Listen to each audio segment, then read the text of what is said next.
mais concreto, e Deus tem nos honrado abundantemente. Queria dizer também a importância, de estarmos aqui testemunhando em Atos 23:11, na versão NVI, diz assim: na noite seguinte, o Senhor, pondo-se ao lado dele, disse: coragem, assim como você testemunhou a meu respeito em Jerusalém, deverá testemunhar também em Roma. Então eu incentivo os irmãos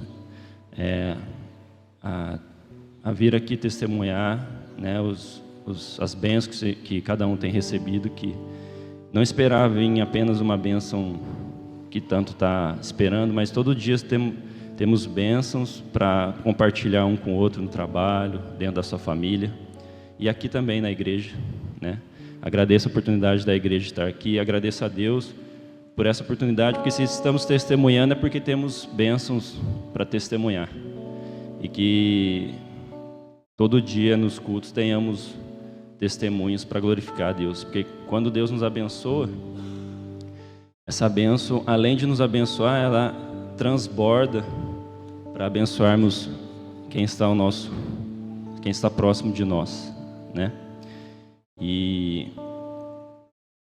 aqui apresentar, eu sou o Jânio, o pessoal me chama de Juninho por causa do meu pai, também é Jânio.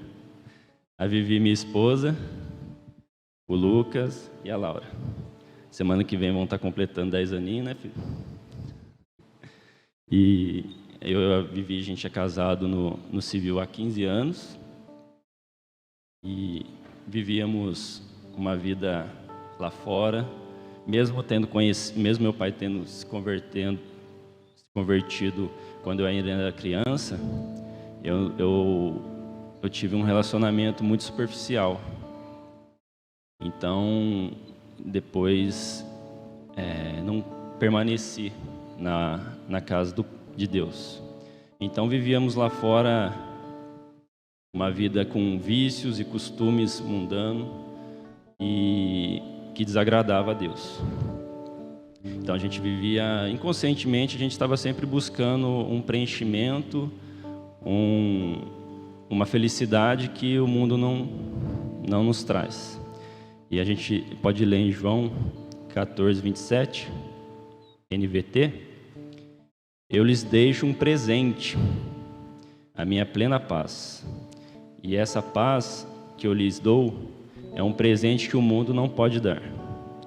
Portanto, não se aflijam, nem tenham medo. Isso deixa claro que ninguém vai encontrar nada que preenche lá fora. Só Jesus pode preencher esse vazio que temos. Isso mostra que somos seres da eternidade, da glória de Deus. Aqui a gente está só de passagem. E a gente continuou buscando, e a gente depois de casado, veio o desejo de ter filhos, e buscando, tentando, e estava tendo... Só colocar aqui, atrapalhar o seu pouquinho. A mulher gosta de falar, né? Então, como ele falou, a gente buscava preencher algum vazio que tinha dentro da gente para todos os lados. E eu sempre tive esse desejo de ser mãe. Aí, logo que a gente casou, eu já queria ser mãe, logo. Mas veio o acidente, a gente chegou a testemunhar o acidente aqui. E foi um acidente bem trágico, trágico assim, destruiu o carro. Graças a Deus, todos que estavam no carro sobreviveram. Mas foi realmente um livramento de Deus. A gente testemunhou, e nessa época a gente sentiu que foi um chamar de Deus. Deus estava livrando, e a gente entendeu isso. Mas a gente deixou esfriar, deixou passar. Foi aquele fogo, glória a Deus, estamos vivos, fomos resgatados, mas esfriou, a gente deixou passar. E voltamos a viver as velhas práticas, e voltamos a fazer tudo o que fazíamos, buscando nos preencher nas coisas do mundo. E eu creio que esse meu desejo desesperado de ser mãe começou a falar muito alto, talvez para preencher esse vazio que tinha dentro de mim, e eu achava que eram filhos que iam preencher. Mal sabia eu que era Deus que precisava preencher esse vazio dentro da gente.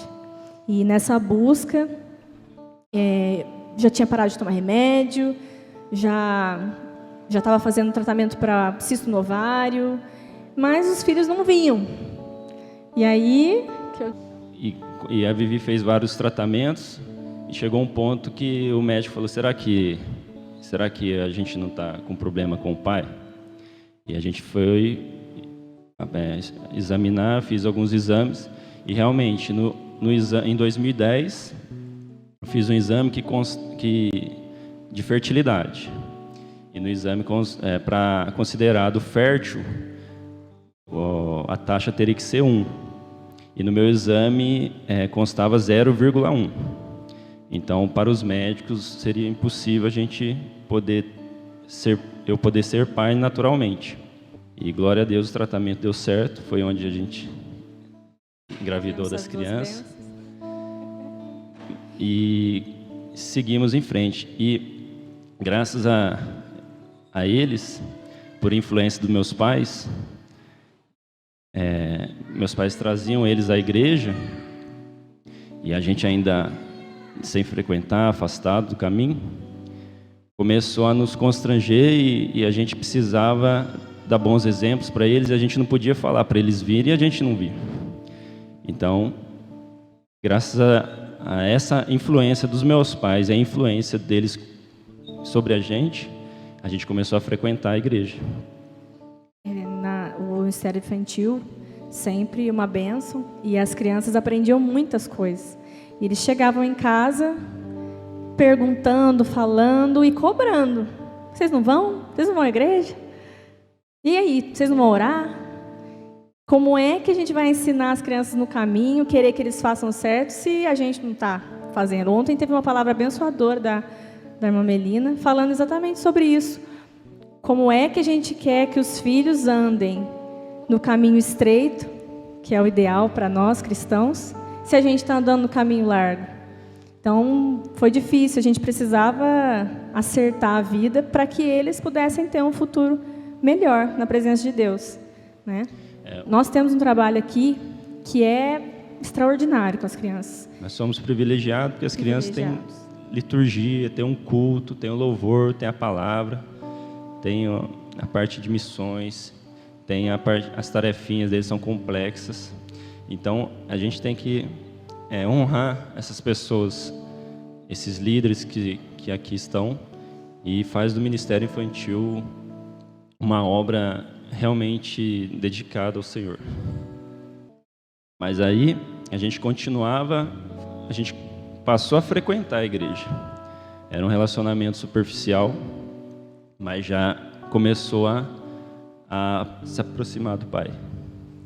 E foi até um momento que eu já cheguei a testemunhar aqui também, que eu passava por depressão, ansiedade, tomava muitos remédios. Eu cheguei um dia a aparecer aqui para a escola dominical, do nada, né, porque eu nem frequentava tanto, vim uma vez ou outra com as crianças, e os meus dedos todos estourados, de pura ansiedade, rachava, ficava melando a mão, o pé.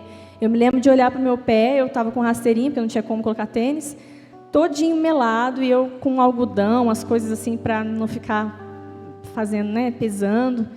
E eu olhava e totalmente perdida, irmãos. Dentro de mim eu sabia que eu estava totalmente perdida. Mas a gente começou a buscar. E a gente achava que deveria casar no religioso. E antes, a gente chegou a essa conclusão porque chega aqui do ladinho. A gente chegou a essa conclusão porque realmente chegamos no fundo do poço, que foi o que eu testemunhei também. Eu já não tinha mais vontade de viver, né? Então, chegou um momento que eu precisei realmente chegar lá no fundo do poço, ao ponto de tentar tirar a minha vida, de não querer mais viver, para então entender que Deus tinha propósitos para a minha vida, Deus tinha propósitos para a nossa família, que aquele vazio ainda existia, precisava ser preenchido. No dia até que a Vivi já tinha desistido, Eu saí para a rua, sem rumo, para procurar ela, porque eu não sabia onde que ela estava. Já não atendia mais celular, não conseguia falar. E o Espírito Santo foi me guiando, porque não tinha como eu saber onde ela estava, em todas essas ruas da cidade. E eu consegui encontrar o carro que ela estava, trancado. Ela já, início de desmaio por tantos remédios tomados, e consegui, com muito sacrifício, abrir o carro. A gente levou para o hospital, né, amor? Passado o susto, a gente casou na igreja católica, há 3 anos atrás. E continuava frequentando aqui. E, mais uma vez, por influência e dedicação dos nossos irmãos, e o pastor José Carlos sempre conversando comigo a respeito do discipulado, a respeito do batismo, eu tinha uma certa resistência, porque a gente pensa que para a gente batizar, a gente tem que estar fazendo tudo certinho. Nossa, né? Do mesmo jeito aqui para testemunhar, tem que estar. Mas não, aí eu fui aprendendo que o primeiro passo eu tinha que dar para depois a gente melhorar. Era um processo demorado, não era do dia para a noite. Então, graças a Deus, eu agradeço a vida do pastor, que sempre me incentivou no discipulado, me discipulou, a gente batizou. E foi eu, a Vivi, a gente batizou no mesmo dia, há 3 anos, né? E aí, depois a gente começou a participar dos ministérios, começou a empenhar, tentar contribuir. E queria agradecer também a vida do pastor João Freire, que começou, que através da Vivi primeiro, iniciou o curso, o estudo de cura e libertação da alma, e começou a destravar muitas coisas na vida. Eu tinha muita enxaqueca, ainda, né? E isso eu tomava muitos remédios, toda vez por causa da dor. E um certo dia o pastor já tinha iniciado a turma, e eu chorando muito, já aqui, se eu não me engano, estava até aqui em cima. E ele veio orar. E ele me falou uma coisa que eu entendi, até através de outras ministrações, até mesmo do pastor José Carlos, vinham só para confirmar que precisava de alguma coisa para a cura da alma. Tinha algo que ainda me perturbava, tinha algo que ainda me afligia. E através disso eu comecei esse estudo. Irmãos, é fora de série, porque o pastor costuma até falar que não é mágica, né? A gente faz o estudo, no outro dia já não comete mais pecado. Não é assim, a vida muda. Realmente a vida muda, mas é porque a gente toma passos e a gente vai para uma direção diferente daquela que a gente estava indo. Se tem algo no passado que precisa ser colocado, precisa ser exposto, a gente expõe, confessa e deixa, esquece. Então tinha muita coisa ali para ser confessada, tinha muita coisa para ser restaurada no nosso casamento, e através desse estudo nós conseguimos. Então foi um processo, não foi do dia para a noite, foi muito dolorido, foi muito difícil, exigiu persistência, exigiu paciência. Uma cirurgia, né? Uma cirurgia, o pastor falava que era uma cirurgia. Toda vez que eu vinha me aconselhar, eu pensava, Deus, eu sei que o Senhor está me pedindo para fazer isso, mas eu não quero fazer. E aí o pastor confirmava, você precisa fazer. Então, foi um passinho de cada vez, e nós fomos renovados, durou aí uns meses, mas com muita paciência, com muita fé, crendo mesmo, dando passos no invisível. Porque para mim, a minha sensação era, se eu expor tudo isso, que eram os meus pecados, coisas passadas, agora, isso vai acabar com a minha vida. As pessoas que eu mais amo vão se afastar de mim. Mas eu confiei em Deus, porque Ele estava me pedindo para fazer. Eu confiei, coloquei nas mãos dEle, e falei, nem que eu fique só, eu terei ao Senhor, porque eu estarei dando graças a Deus, eu estarei vivendo aquilo que o Senhor está me pedindo. E foi assim, no escuro.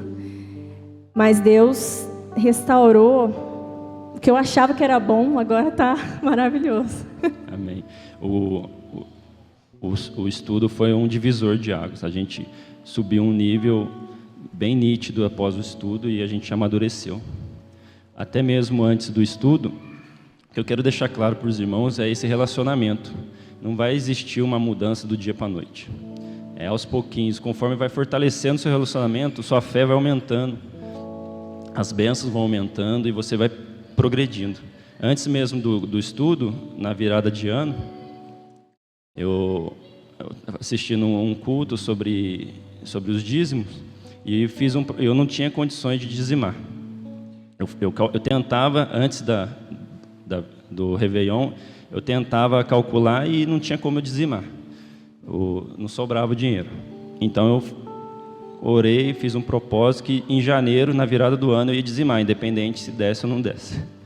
Aí assim foi, eu dizimei primeiro mês, não faltou nada, Deus honrou. Segundo mês, e no terceiro mês eu já consegui comprar um carro que eu nunca pensei que poderia ter. E antes não tinha dinheiro nem para dizimar. E depois do estudo, a gente estava com o casamento restaurado, a fé renovada. O pastor João Freire, o pessoal está sempre incentivando a gente a fazer esse estudo. Não tenha preconceito, entendeu? Pode ter coisas que você nem imagina que você já fez, que pode estar te bloqueando, e vai te liberar para um nível superior. E na semana passada eu tive a experiência com o Ministério Infantil de uma igreja, em Belo Horizonte, e na semana retrasada, eu tinha ido em outra igreja visitar. E justo no dia que eu fui visitar a igreja, estava tendo um culto, tinha 3 cultos simultâneos, mas eu fui no culto de estudo da alma. E lá, para o membro fazer esse estudo, cobra uma taxa de R$400 para quem é membro e 550 mais ou menos quem não é membro. Não é nada contra cobrar o estudo. Cada igreja tem uma metodologia, um gasto diferente. Mas isso é para incentivar irmãos que aqui a gente tem de graça. E muitas vezes a gente não dá valor. Por ser de graça, às vezes a gente não dá valor. Então, o estudo é muito aprofundado, é bíblico, e a gente está cheio de testemunho aí para contar sobre o estudo. E após a restauração, né, aí as crianças já maiorzinhas, eles sempre questionavam a gente se eles não iam ter irmãozinhos. E eu nunca disse para eles que o papai não poderia ter, porque realmente quando a gente abriu aquele exame, a gente conversou, a gente não assumiu aquele exame como definitivo. A gente só buscou outra maneira de buscar a bênção. E aí o que a gente combinou? A gente acrescentaria nas nossas orações. E as crianças, a importância do discipulado, do ministério infantil, aí as crianças colocaram nas orações que queriam ter irmãozinhos. E através das orações dele, e na minha oração, na minha lista de oração, era que Deus, se fosse do plano de Deus, a vontade de Deus, aumentasse minha família, porque eu já sabendo do exame, poderia aumentar de outras maneiras. Então eu creio, irmãos, que essa oração foi atendida. Dia 14 de outubro, completamos 15 anos de casado. E justo no dia 14, a Vivi já estava com o ciclo atrasado e ela foi fazer um exame de farmácia. Aí o exame deu positivo, irmão. Aí ela não acreditou. Glória a Deus. Teve um momento que eu fui ao médico e estava muito atrasado meu período. Eu cheguei, falei, doutor, só que aconteceu do meu período vir bem no dia que eu fui no médico. E quando eu cheguei, eu falei, doutor, hoje veio para mim meu período, então eu estava crente que eu estava grávida. Ele riu e disse, grávida, você sabe que não dá? Então, aquilo deixou meio chué. Falei, eita, realmente, né? O exame disse que não. Mas eu repreendi, falei, não, para Deus nada é impossível, né? Se Deus quiser mandar, Ele vai mandar. E não passou muito tempo, podia ter sido uns 2 meses atrás. Atrasou e eu ia fazer mais um exame, né, de rotina. Vou fazer só para tirar da cabeça, né? Tá atrasado, vou fazer só para tirar da cabeça. Mas Deus sarou nossa terra. Só complementando, teve uma pregação do pastor Ricardo, que ele falou sobre a arca, né, da aliança, que quando aquela arca foi deixada numa casa, aquela casa não tinha gado, não tinha plantação, a família não tinha filhos, e de repente, pela reverência daquela família, pelo valor que aquela família deu à presença do Senhor, todos os dias a família prosperou. Então, o mais importante é buscar primeiro o reino de Deus. O resto tudo, Deus sabe o desejo do nosso coração. Deus sabe aquilo que a gente quer. Às vezes a gente nem sabe, mas Deus sabe. E Ele está pronto para atender. Mas se a gente estiver longe, como é que a gente vai usufruir da vontade dEle? A gente só consegue usufruir da bondade de Deus estando pertinho dEle. Então, irmãos, a gente está aqui para dizer assim, não é que a gente chegou a um nível de perfeição, enfim. A gente só está querendo dizer que, graças a Deus, a gente está conseguindo buscar mais a Ele. E nessa busca constante, a gente está tendo retorno, vamos dizer assim. A gente consegue perceber as coisas, porque quando a gente está longe, a gente não consegue perceber tudo aquilo que Ele faz. Mas quando a gente está mais perto, a gente consegue perceber. Quando minha fé se esfriou, acendeu seu fogo em mim. Quando eu pensei em desistir, me deu forças para prosseguir. Quando tudo diz que não, sua voz me acalma e diz pra confiar em ti, pra esperar o teu agir. Deus, a minha força, o teu poder.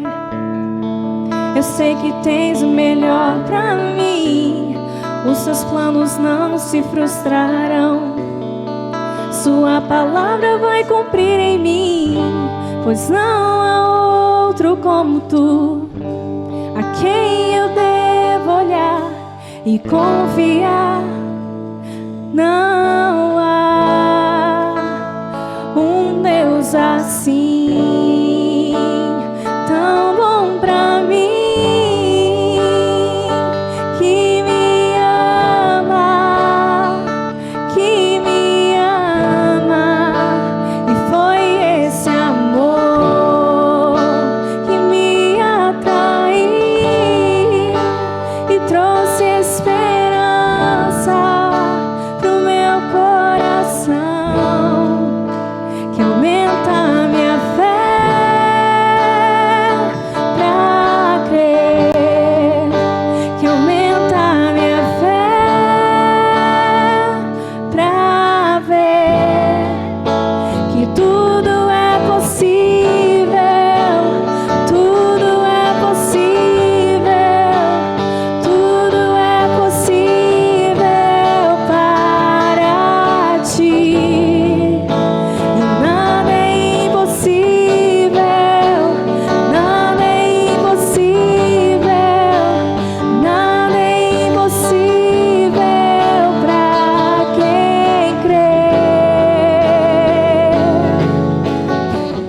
Aquilo que os irmãos têm não é um pedidinho pequeno.